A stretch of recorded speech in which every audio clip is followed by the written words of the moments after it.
My name is Muhammad AZZIZI. My matrix number is 0D01DDT21F1078. Right now I will present of case study OSA.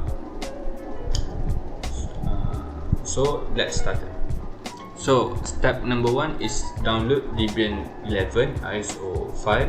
Use following Debian official website to download ISO file. Once the file is downloaded, then burn it into USB flash drive or DVD to make it bootable, and we call it installation media. Step 2 is boot system with installation media. Reboot the target system on which you want to install Debian 11 and go to its BIOS settings and change boot medium from hard disk to bootable media like USB or DVD. So once the system boots up with bootable medium, we will get the following screen like this. Choose graphical install option and hit enter. Step 3 is choose language for Debian 11 installation. Choose your preferred language and click on continue, such as mine, I prefer English. Step 4 is select preferred location. Choose your preferred location, which will be used to set time zone for your system. And then proceed with continue. Step 5 is select keyboard layout. In this step, choose the keyboard layout and then click on continue to proceed. I use American English layout of keyboard. Step 6 is setup hostname and domain. In this step, installer will prompt you to set hostname, so specify the hostname that you want to configure and then click on continue. In the next following screen, specify the domain name. As mine, I use boo.edu.my. Step 7, set root user password. Specify the password of root user and hit continue to proceed further. Step 8 is create local user and configure its password. Specify the full name of your local user, such as my friend name is ABDUL MUHAIMIN, and then hit continue. Specify the username. In my case, I am using MUHAIMIN as username, as I said before. Then click on continue, and then in the following screen, specify the password of local user. Step 9, choose partitioning method. In this step, installer will prompt to choose partitioning method. So like guided use entire disk, such as it will create partition automatically on entire disk. Guided use entire disk and setup LVM, which is it will create LVM based partition automatically on entire disk. Guided use entire disk and set up encrypted LVM, it will create LVM based partitions and will encrypt the disk. Manual, it will allow to create own custom partitions. Choose the option that suits to your installation. In this post, I am going with second option. It will create the LVM based partitions on the entire disk, like on the screen. Click on the onto continue to proceed further. In following screen, choose the disk on which partitions will be created for Debian 11. In the next following screen, we must choose partition scheme based off disk size and requirement. Choose partition scheme accordingly. For the demonstration purpose, I am going with last option, which is separate home /home or /var and /tmp partition.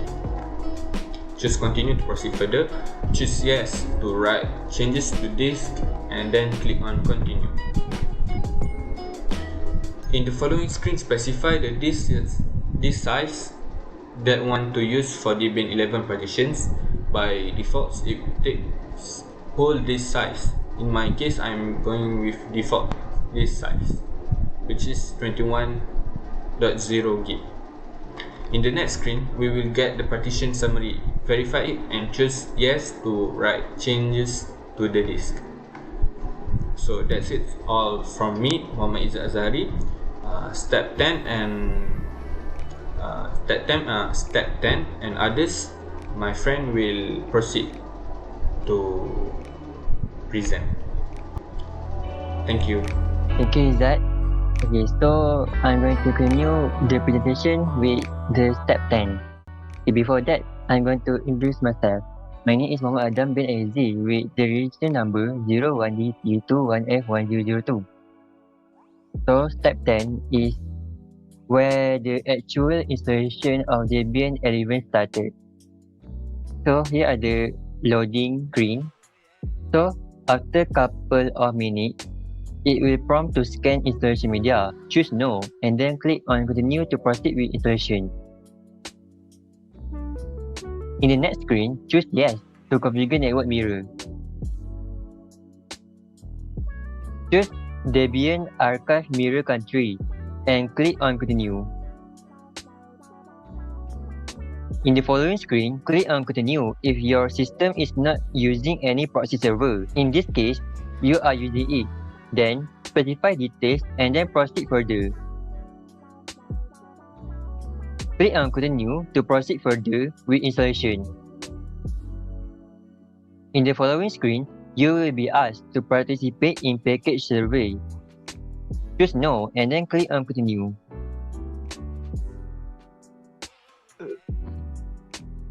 Now, choose the software that you want to install like desktop environment and servers, etc. So make the selection which suits to your installation. Click on continue to proceed further with installation. In the next screen, choose yes to install grub bootloader on primary hard drive. Click on continue. In the next window, choose the disk which grub loader will be installed. Choose continue and hit enter to finish the installation. Once the installation is completed, then installer will prompt to reboot the system once. Click on continue to restart the system and don't forget to change boot medium from installation media to hard disk. Step 11. Login and the stop screen after installation. Once the system is rebooted after Debian 11 successful installation, then we will follow the grab screen. Choose first option and hit enter.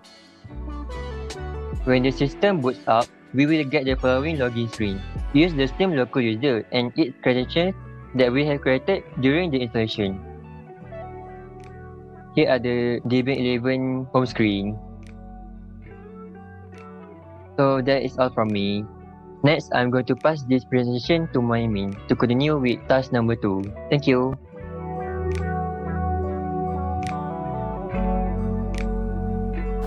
Assalamualaikum and good morning to Mr. Hamzi. My name is MUHAIMIN bin ABDUL ZALANI. My matric number is 01DDT21F1151. So I will continue case study presentation. Question 2. Use PuTTY or Windows command prompt application to log in using SSH. So first we need to check IP DNS server. Then we go to SSH using PuTTY. Enter the host name or IP address and click open to log in as connection. Then we enter the username and key in the password. After that, we try using SSH command prompt. The command is SSH username, IP address, enter. Then we put the password and we are done. So I will hand over to my friend. Thank you. Thank you to MUHAIMIN for a great presentation.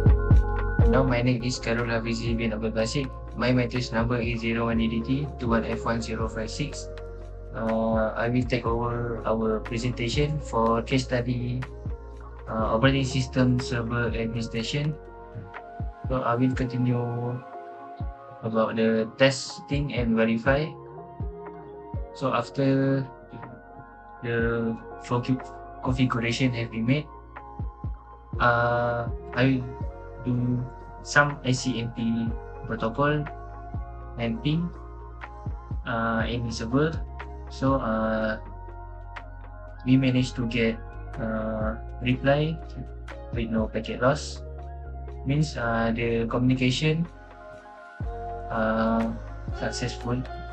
And then we create the backup script named backup.sh located in home directory, which will use tar with zip compression to backup the file located inside /etc, including /etc itself and its subversion directories.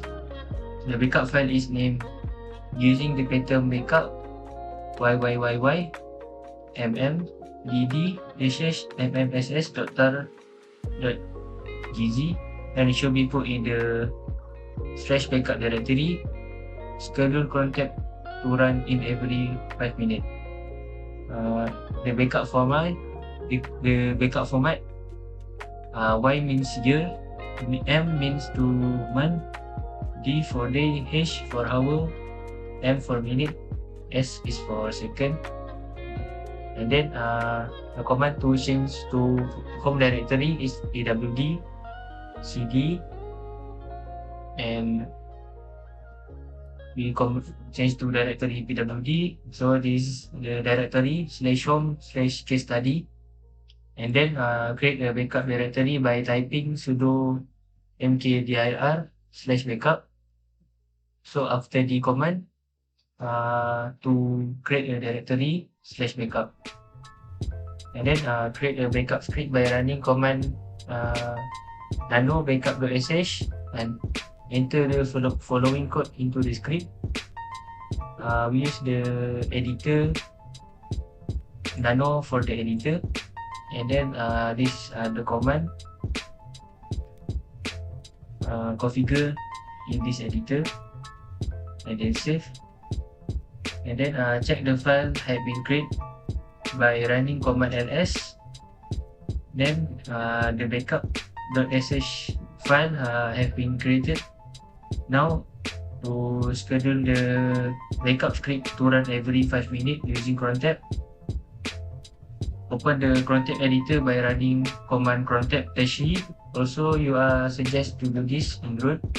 So command to enter the root is root, and then the password, command ls, and then cd crontab-e, and then this is the command to run every 5 minutes using crontab. We use 1 asterisk /5 and 4 asterisk after 5, and then /bin /bash /home/case study /backup.sh. So this is in the editor. We use nano, and then this is the command have been configured. And then to verify the backup script is scheduled to run every 5 minutes, you can view the content of the crontab file running command crontab-l. So the command crontab-l. So this is so the output appear is the verification about this crontab have been configured to run every 5 minutes. And then to verify that the backup file have been created with the correct file name, you can use the ls -l/backup command in the terminal. This will list all the files in the /backup directory. Look for the file with a name that starts with backup and ends with .tar.gz. The output should include the file name and the date and time.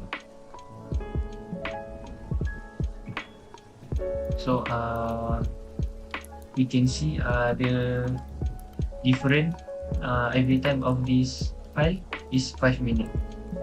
So the first file is at the 35, 40, 45 and 50 minutes.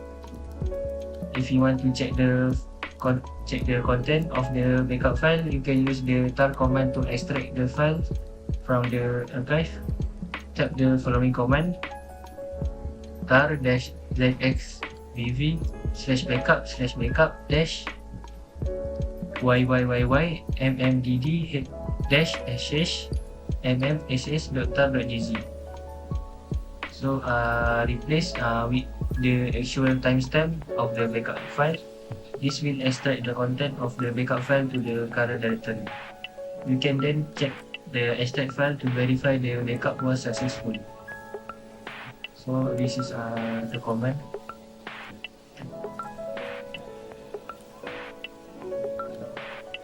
So this is the content of the backup file.